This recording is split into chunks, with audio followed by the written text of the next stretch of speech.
우리가 2021년 한 해를 마무리하고 드디어 2022년이 시작되었습니다. 참 다사다난한 2021년 한 해였던 것 같아요. 그러나 2021년을 어떠한 마음으로 보내셨든지 간에 2022년 새해에는 오직 은혜로만 가득한 복된 성도님들이 되시기를 축복합니다. 우리 2022년 새해를 맞이하면서 우리가 누가복음을 함께 묵상하게 될 텐데요. 저는 개인적으로 성경의 많은 말씀들 가운데 복음서를 가장 좋아합니다. 예수님께서 직접 말씀하신 그 생생한 예수님의 음성이 담겨져 있기 때문인데요. 그래서 이 누가복음 말씀이 너무나 반갑습니다. 하나님께서는 우리를 위해 4개의 복음서를 주셨는데요. 각 복음서마다 독특한 특징들이 있습니다. 특별히 이 누가복음은 역사를 그대로 기술한 책이라 할 수 있는데요. 누가복음의 첫 시간 어떠한 말씀이 기록되어져 있는지 함께 묵상해 보도록 하겠습니다. 우리 중에 이루어진 사실에 대하여 처음부터 목격자와 말씀에 일꾼된 자들이 전하여 준 그대로 내력을 저술하려고 붓을 든 사람이 많은지라. 그 모든 일을 근원부터 자세히 미루어 살핀 나도 데오빌로 각하에게 차례대로 써보내는 것이 좋은 줄 알았노니 이는 각하가 알고 있는 바를 더 확실하게 하려 함이로라. 유대왕 헤롯 때에 아비야 반열의 제사장 한 사람이 있었으니 이름은 사가랴요. 그의 아내는 아론의 자손이니 이름은 엘리사벳이라. 이 두 사람이 하나님 앞에 의인이니 주의 모든 계명과 규례대로 흠이 없이 행하더라. 엘리사벳이 잉태를 못하므로 그들에게 자식이 없고 두 사람의 나이가 많더라. 마침 사가랴가 그 반열의 차례대로 하나님 앞에서 제사장의 직무를 행할세 제사장의 전례를 따라 제비를 뽑아 주의 성전에 들어가 분향하고 모든 백성은 그 분향하는 시간에 밖에서 기도하더니. 누가복음 1장 1절은 이렇게 말씀하고 있습니다. 우리 중에 이루어진 사실에 대하여. 누가복음은 신학적인 관점보다는 사실에 입각하여 기록한 책입니다. 있었던 역사적 사실들을 있는 그대로 기록하기 위해 힘을 썼던 책입니다. 그래서 아주 사실적이고 역사책에 가까운 책이라 할 수가 있죠. 이어서 2절은 이렇게 말씀하고 있습니다. 처음부터 목격자와 말씀에 일꾼된 자들이 전하여 준 그대로 내력을 저술하려고 붓을 든 사람이 많은지라. 아마도 이 사복음서 외에도 많은 사람들이 복음서를 기록하기 위해 힘을 썼던 것 같습니다. 비록 우리의 손에는 쥐어지지 않았지만 많은 복음서들이 기록되었던 것으로 추정을 하는데요. 누가 또한 이 복음서의 말씀을 기록하려고 했습니다. 그 이유는 3절 말씀에 나옵니다. 그 모든 일을 근원부터 자세히 미루어 살핀 나도 데오빌로 각하에게 차례대로 써보내는 것이 좋은 줄 알았노니. 누가는 데오빌로 각하라는 사람에게 복음을 전하기 위해 이 복음서를 기록하였다라고 전하고 있습니다.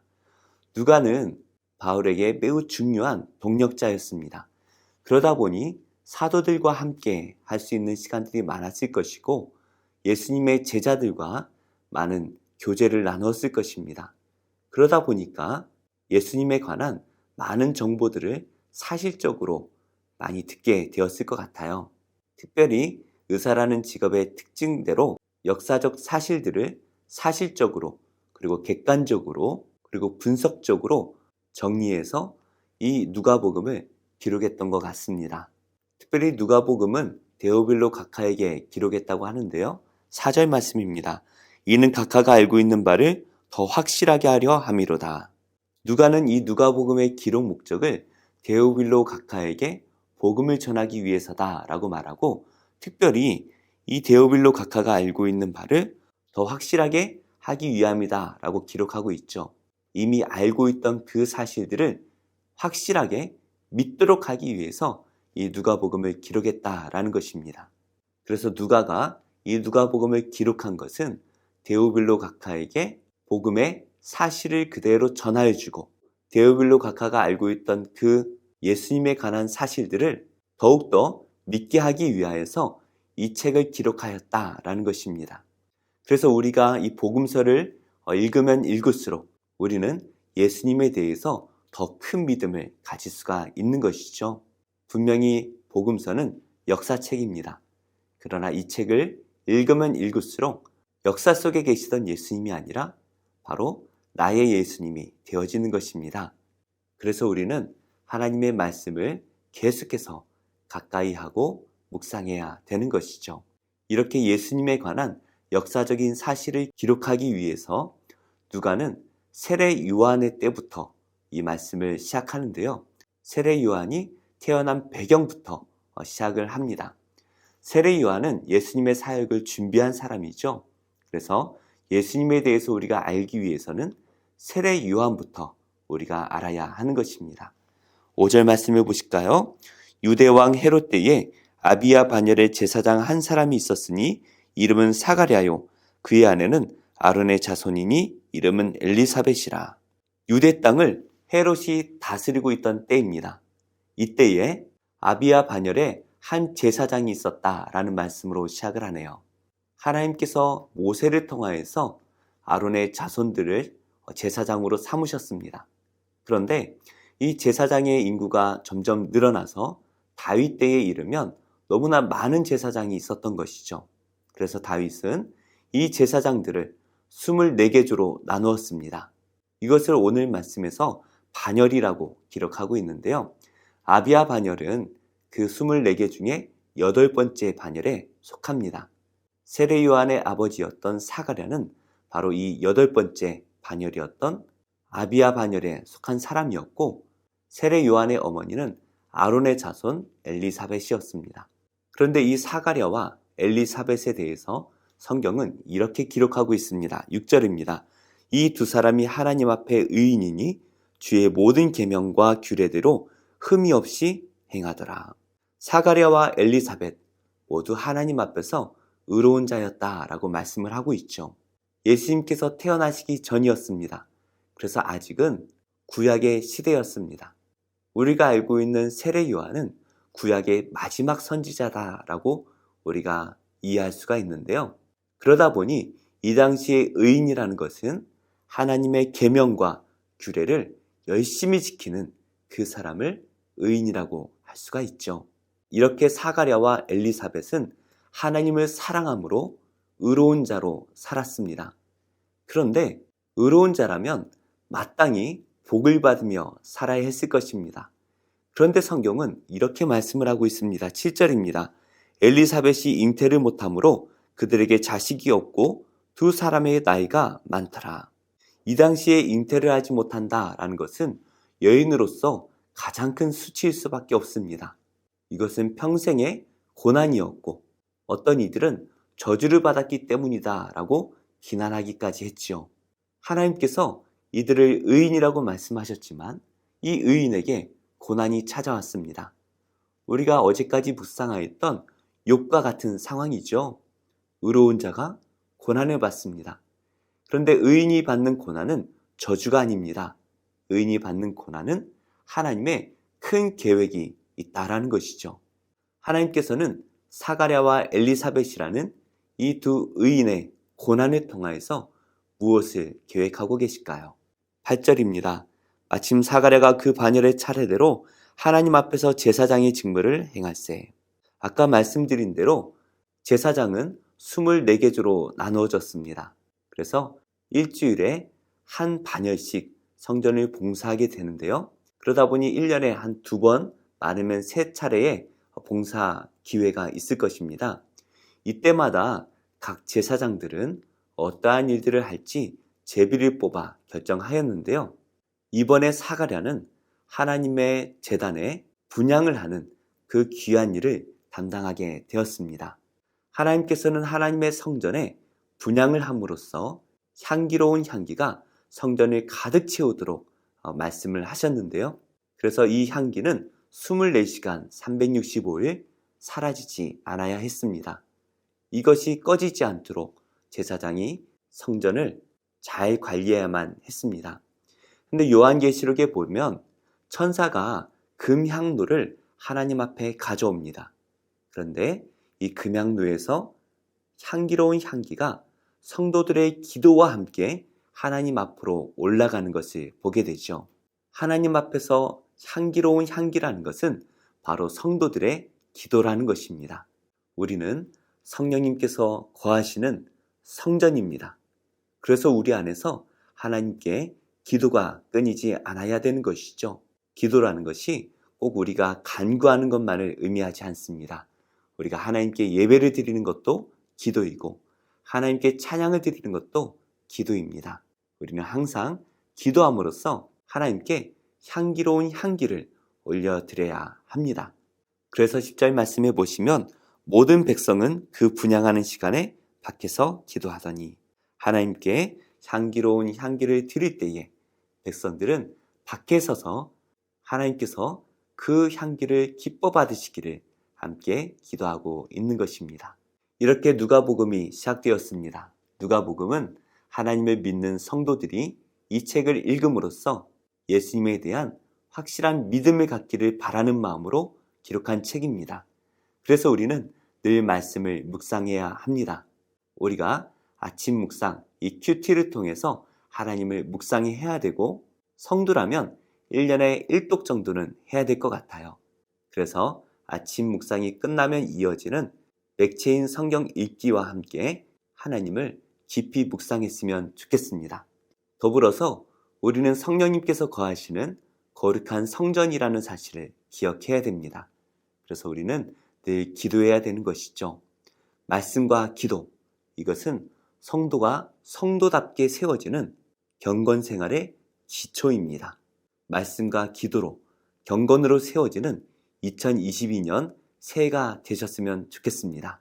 우리 함께 하나님의 온전한 성전으로 세워지는 복된 한 해가 되시기를 예수님의 이름으로 축복합니다.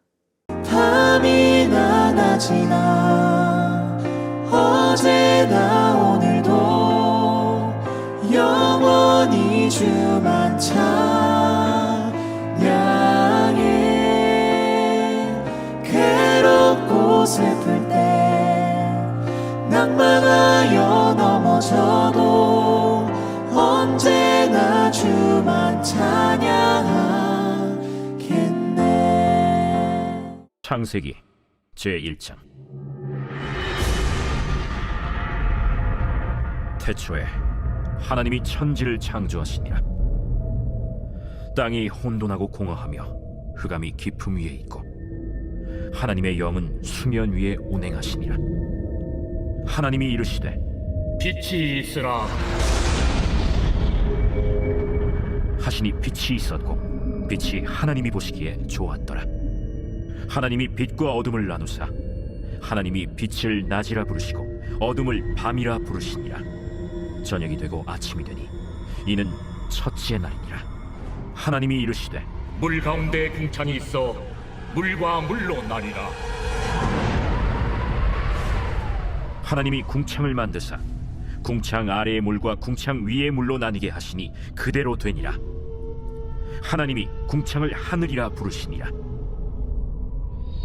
저녁이 되고 아침이 되니 이는 둘째 날이니라. 하나님이 이르시되 천하의 물이 한 곳으로 모이고 묻이 드러나라. 하시니 그대로 되니라. 하나님이 묻을 땅이라 부르시고 모인 물을 바다라 부르시니 하나님이 보시기에 좋았더라. 하나님이 이르시되 땅은 풀과 씨 맺는 채소와 각기 종류대로 씨 가진 열매 맺는 나무를 내라. 하시니 그대로 되어 땅이 풀과 각기 종류대로 씨 맺는 채소와 각기 종류대로 씨 가진 열매 맺는 나무를 내니 하나님이 보시기에 좋았더라.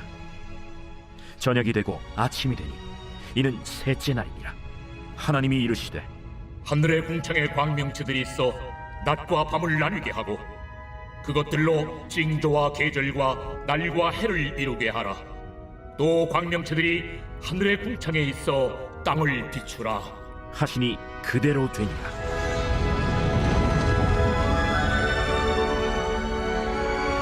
하나님이 두 큰 광명체를 만드사 큰 광명체로 낮을 주관하게 하시고 작은 광명체로 밤을 주관하게 하시며 또 별들을 만드시고 하나님이 그것들을 하늘의 궁창에 두어 땅을 비추게 하시며 낮과 밤을 주관하게 하시고 빛과 어둠을 나뉘게 하시니 하나님이 보시기에 좋았더라. 저녁이 되고 아침이 되니 이는 넷째 날이니라. 하나님이 이르시되 물들은 생물을 번성하게 하라. 땅 위 하늘의 궁창에는 새가 나르라. 하시고 하나님이 큰 바다 짐승들과 물에서 번성하여 움직이는 모든 생물을 그 종류대로 날개 있는 모든 새를 그 종류대로 창조하시니 하나님이 보시기에 좋았더라.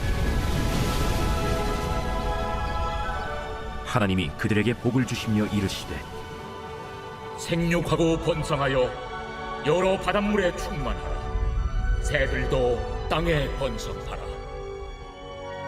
저녁이 되고 아침이 되니 이는 다섯째 날이니라.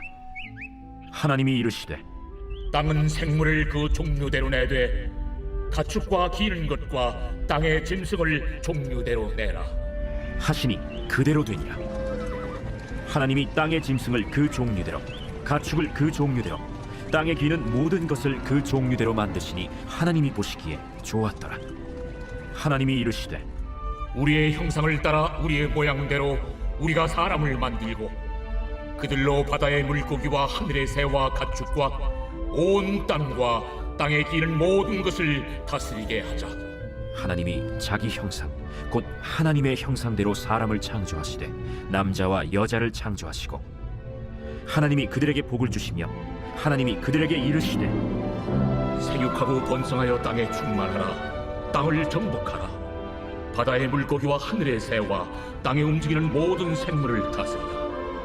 내가 온 지면에 씨 맺는 모든 채소와 씨 가진 열매 맺는 모든 나무를 너희에게 주노니 너희의 먹을거리가 되리라.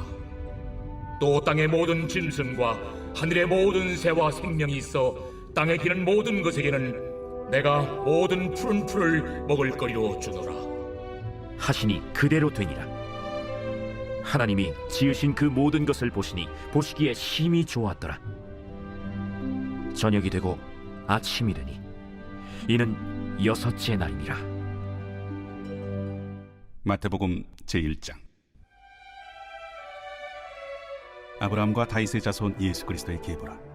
아브라함이 이삭을 낳고 이삭은 야곱을 낳고 야곱은 유다와 그의 형제들을 낳고 유다는 다말에게서 베레스와 세라를 낳고 베레스는 헤스론을 낳고 헤스론은 람을 낳고 람은 아미나답을 낳고 아미나답은 나손을 낳고 나손은 살몬을 낳고 살몬은 라합에게서 보아스를 낳고 보아스는 루색에서 오벳을 낳고 오벳은 이새를 낳고 이새는 다윗 왕을 낳으니라. 다윗은 우리아의 아내에게서 솔로몬을 낳고 솔로몬은 르호보암을 낳고 르호보암은 아비야를 낳고 아비야는 아사를 낳고 아사는 여호사밧을 낳고 여호사밧은 요람을 낳고 요람은 우시아를 낳고 우시아는 요담을 낳고 요담은 아하스를 낳고 아하스는 히스기야를 낳고 히스기야는 므낫세를 낳고 므낫세는 아몬을 낳고 아몬은 요시아를 낳고 바벨론으로 사로잡혀갈 때 요시아는 여고냐와 그의 형제들을 낳으니라.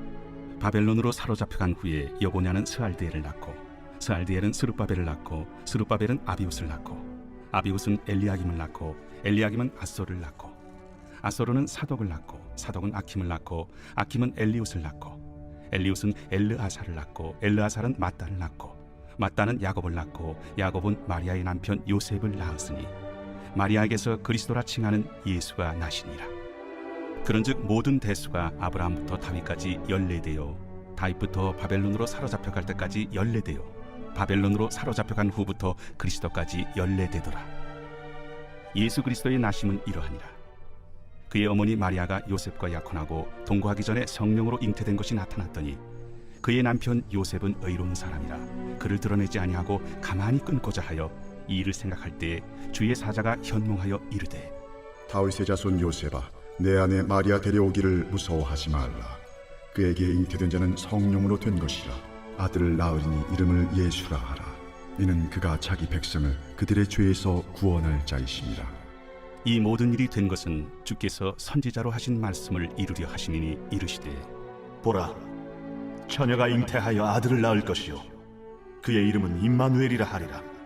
이를 번역한즉 하나님이 우리와 함께 계시다 함이라.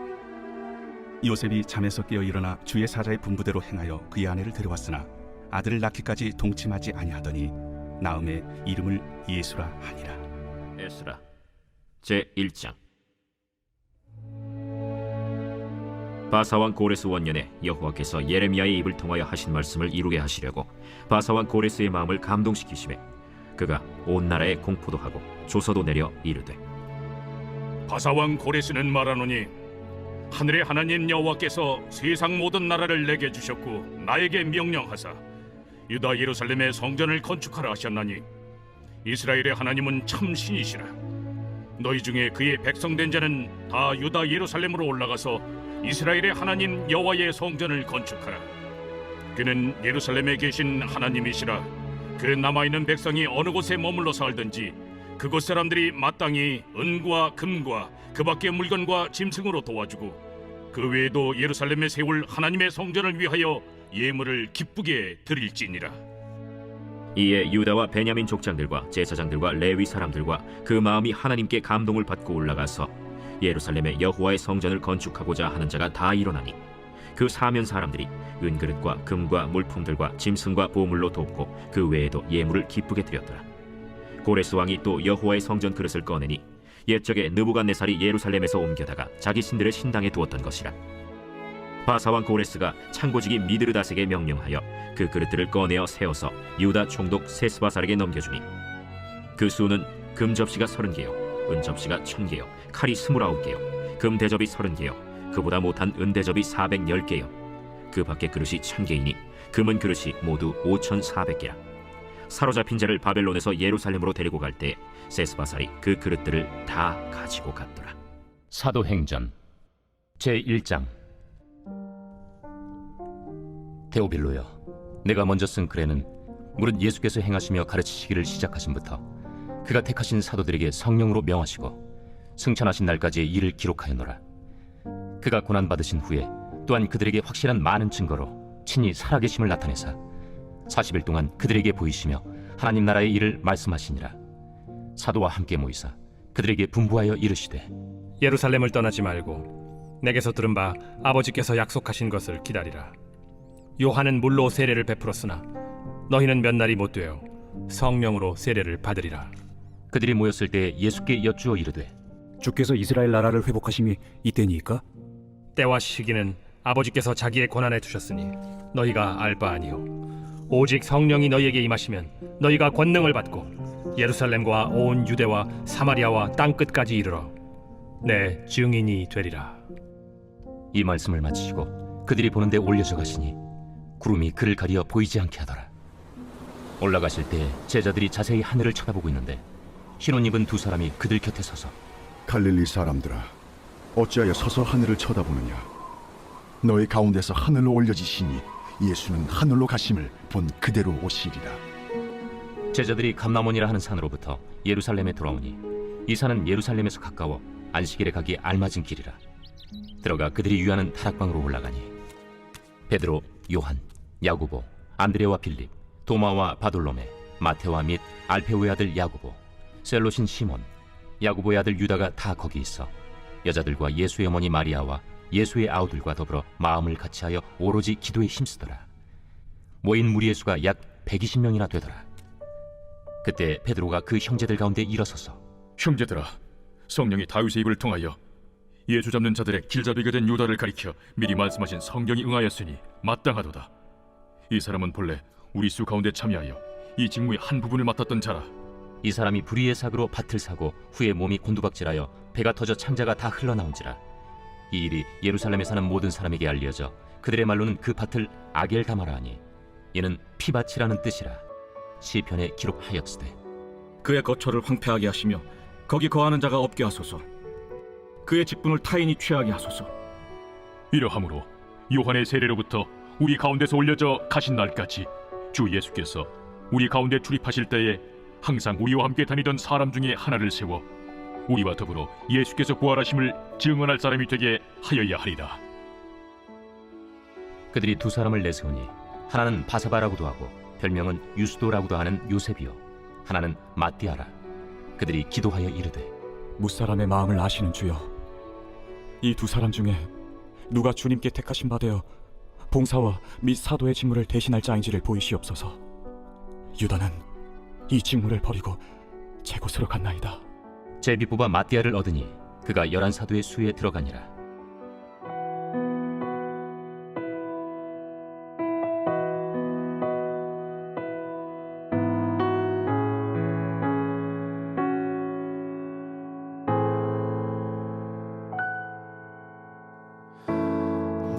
나의 소망 되신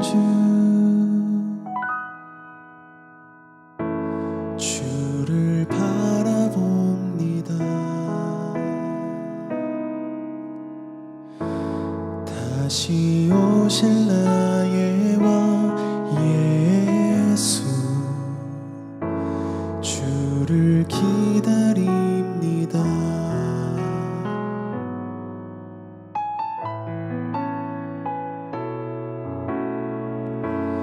나의 소망 되신 주를 바라봅니다. 다시 오실 나의 왕 예수, 주를 기다립니다. 밤이나 낮이나 어제나 오늘도 영원히 주만 찬양해. 괴롭고 슬플 때 낭망하여 넘어져도 언제나 주만 찬양하겠네.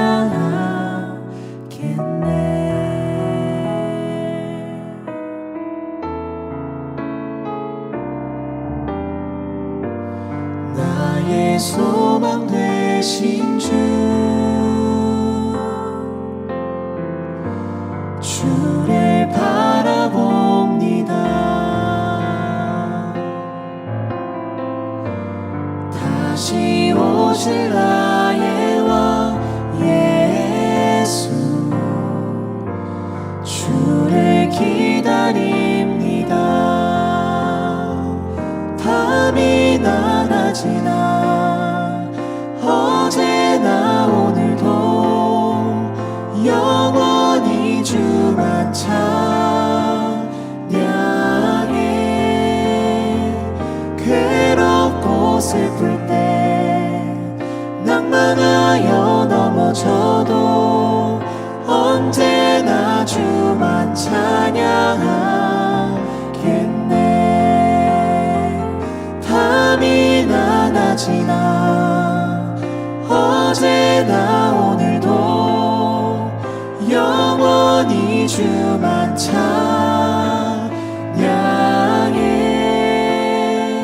괴롭고 슬플 때 낭망하여 넘어져도 언제나 주만 찬양하겠네. 밤이나 낮이나 어제나 오늘도 영원히 주만 찬양해.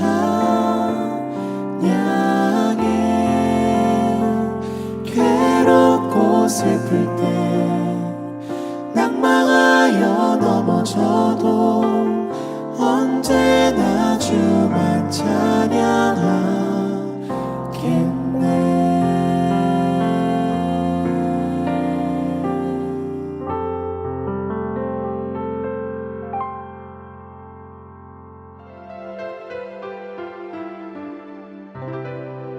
좋은 교회, 좋은 TV.